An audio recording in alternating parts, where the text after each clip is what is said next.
हम सकारात्मक कैसे बने, इस विषय को अच्छी तरह से जिसने समझ लिया वो निश्चित माने कि निरंतर सुखी रहता है, सचेत रहता है। वास्तविकता में वही व्यक्ति आगे बढ़ सकता है। जिसने अच्छी सोच पाली उसने जिंदगी भर की पूरी खुशियां पाली। सकारात्मक सोच का वास्तविक अर्थ है अच्छी सोच। प्रत्येक विषय को अवसरवादिता से नहीं, ईश्वरवादिता से लेकर चिंतन करना चाहिए। जैसे जैसे हम चिंतन अच्छा करेंगे वैसे वैसे हमारा दुख समाप्त होने लग जाएगा। हम दुख जिसको कहते हैं वही दुख किसी के लिए सुख का कारण भी बन सकता है। मान लिया जैसे कि विरोधी हमारे दुख में सुख फील करते हैं, सुख का अनुभव करते हैं, क्योंकि वो हमें दुखी देखकर ही सुखी हो रहे हैं। इसलिए हमें निरंतर अपने भीतर एक अच्छी सोच, सकारात्मक चिंतन करना होगा।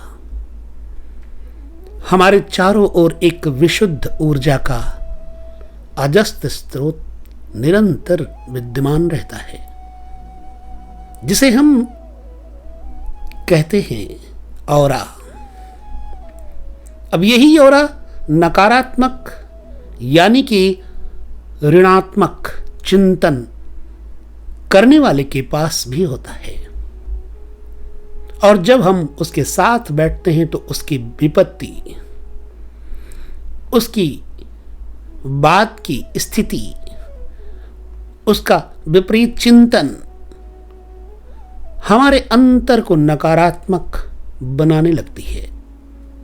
इसका अर्थ हुआ कि हम जिसके साथ बैठते हैं ठीक वैसे हो जाते हैं। धीरे धीरे हमारे अंदर भी वही विचार, वही घटना, वही नकारात्मकता घर करने लगती है, और हमको दुख, चिंता अथवा अवसाद में डुबोकर शरीर को शनैः शनैः दुख, दारिद्र्य, निर्धनता, मतभेद, विरोध और भर देती है। दुख से विक्षेप करने लगती है। अतः निरंतर अच्छे लोगों का साथ करना चाहिए। अच्छे लोगों के साथ अपनी पहचान बनाने की कोशिश करना चाहिए। प्रयास करें कि हम गलत सोचें ना, गलत बोले ना, और बिल्कुल भी गलत तो सुने ही ना। जब हम गलत सुन रहे हैं तो हमारा मस्तिष्क उस विचार को अपने मस्तिष्क में किसी जगह संजोता चला जाता है, रखता चला जाता है। बाद में वही गलत सोच समय पड़ने पर वैसा अंकुर फोड़ता है कि हम मन की प्रसन्नता, हमारी इच्छा शक्ति, सब कुछ कब अंकुरित होकर के फोड़ दे अपना अंकुर, और हमें पता ही नहीं चलता कि कब हमारे अंदर उस गलत व्यक्ति का एक विचार गलत रास्ते पर लेकर चला आया। इसलिए जैसे कि आधे खाली गिलास की जगह हमें उस आधे गिलास को भरा हुआ देखना चाहिए और सुखी हो जाएं। यह सोच हमारे सुख दुख की उपज है। अतः अपनी सोच को सकारात्मक रखें।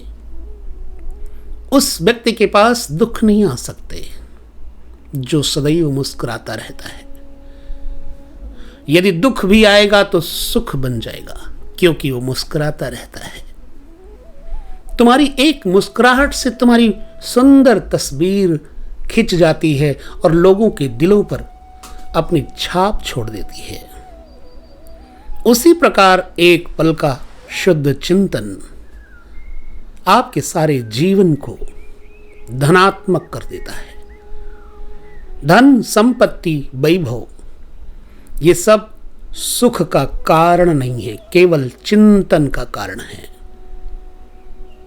यदि हम धन की पोटली लेकर के अकेले रास्ते पर जा रहे हों और कहीं से डाकू चोर उनकी आवाज हमें सुनाई पड़ जाए तो वो पोटली, वो धन की, सोने चांदी की पोटली जो कि सुख का कारण थी, और अब वही पोटली आपके ऊपर बोझ, दबाव बना रही है, दुख का कारण है कि हाय, ये पोटली का पता अगर चोरों को लग गया, डाकुओं को लग गया तो ये हमारी पोटली के कारण हमारी जान ले लेंगे।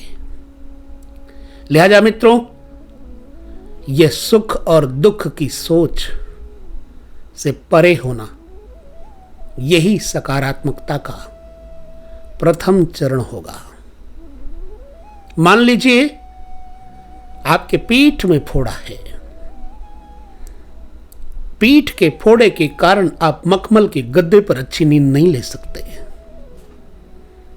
इसलिए आपकी पीठ का फोड़ा यदि ठीक है, पीठ आपकी दुरुस्त है, स्वस्थ है, तो आपको एक गुदड़ी पर अच्छी नींद आ जाएगी। लेकिन पीठ में फोड़े की वजह से आप सारी रात कराहते रहेंगे, आपको नींद भी नहीं आएगी, चैन भी नहीं आएगा।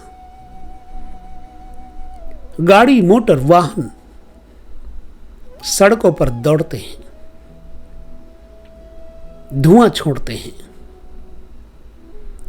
कार्बन डाइऑक्साइड छोड़ते हैं, जो सदैव प्राणी के मन को भ्रमित करते रहते, कोलाहल से चित्त को अशांत करते रहते हैं। क्या वो गाड़ी मोटर आपको शांत कर सकती है? नहीं कर सकती। बैंक बैलेंस बैंक में पड़ा हुआ है, आप बस इतनी सोच से खुश हैं कि हमारे पास पैसा पड़ा हुआ है। कितनों का पैसा बैंक में पड़ा पड़ा बढ़ता रहता है, घटता रहता है, और एक दिन ऐसी घटना होती है कि परिवार के किसी भी व्यक्ति को आज तक उस पैसे के बारे में बताया भी नहीं और शरीर छोड़ दिया, छूट गया वो धन। लेकिन उस धन का मोह, उस धन की तृष्णा, उस धन का लोभ आपके बीज बन करके मन के साथ ही जाएगा, और जहां जाएगा, जिस शरीर में जाएगा, उस शरीर में लोभ पैदा करेगा। फिर वही अशांति, फिर वही दुख और सुख की सोच। लिहाजा इस सोच को कि धन हमें सुख दे देगा, सुंदर बिस्तर हमें सुख दे देगा, बदलना होगा, क्योंकि ना बिस्तर सुख देता है, ना धन सुख देता है।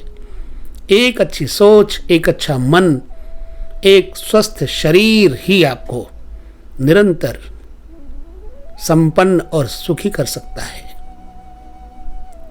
दौड़ते हुए भी कहीं नहीं पहुंच पाते हम, और कभी कभी बैठे बैठे हम कहां से कहां पहुंच जाते हैं। एक हवाई जहाज पर खाली बैठना है, हमें पता भी नहीं चलता वो हवाई जहाज हमें कब कहां ले गया। ऐसे ही अच्छी सोच के साथ जब हम यात्रा करते हैं तो हमारी यात्रा सहज हो जाती है, आसान हो जाती है, सुंदर हो जाती है, सुखद हो जाती है।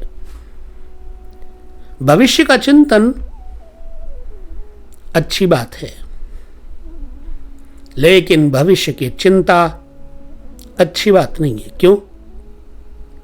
भविष्य की चिंता आपको चिता की ओर ले जाती है, भविष्य का चिंतन आपको कर्म की ओर ले जाता है। कर्म भी दो प्रकार से होते हैं। एक वो कर्म जो हमें करते रहने के बाद भी कोई लाभ नहीं देते, क्योंकि हमारे पीछे लगी है एक आशा, दुराशा, जिज्ञासा कि हमारे पास इस कर्म से ये धन आएगा। इस आशा का त्याग करके जब हम वो कर्म करते हैं तो हमारी अंदर की वह सोच, वो आशा सुखी करने लगती है, और ये आशा ही आपको, अगर वो धन ना मिला, मेहनत का, श्रम का, मेहनताना ना मिला, तो आप दुखी हो जाते हैं और कई कई दिनों तक आप उस दुख में डूबे रहते हैं। तो कर्म ऐसा करना चाहिए, क्या पता लाभ हो या हानि, ये तो प्रारब्ध के ऊपर निर्भर है। प्रारब्ध निरंतर सचेत रह करके, शुद्ध चिंतन करके सुधर जाता है। इसलिए प्रिय मित्रों, कभी भी चिंता न करें, चिंतन करें परमात्मा का, ध्यान करें अपने आत्मस्वरूप का, अपने सद्गुरु का। बड़ों का अनादर न करें, चिंता नहीं होगी। माता पिता गुरुजनों का सम्मान करें, मिले भले कुछ ना, लेकिन हमें दुख नहीं मिलेगा। हमें सुख की तरफ जाने की एक शक्ति मिलेगी, एक सामर्थ्य मिलेगी। इसलिए सदैव सकारात्मक सोच बनाए रखें। ये सकारात्मकता जीवन का वास्तविक पर्याय है। यही सकारात्मकता आपको ईश्वर की ओर ले जाती है। हर मुसीबत को मुस्कुरा के झेल जाना और फिर भी उफ न करना, ये आपकी सकारात्मकता का प्रतिफल होगा।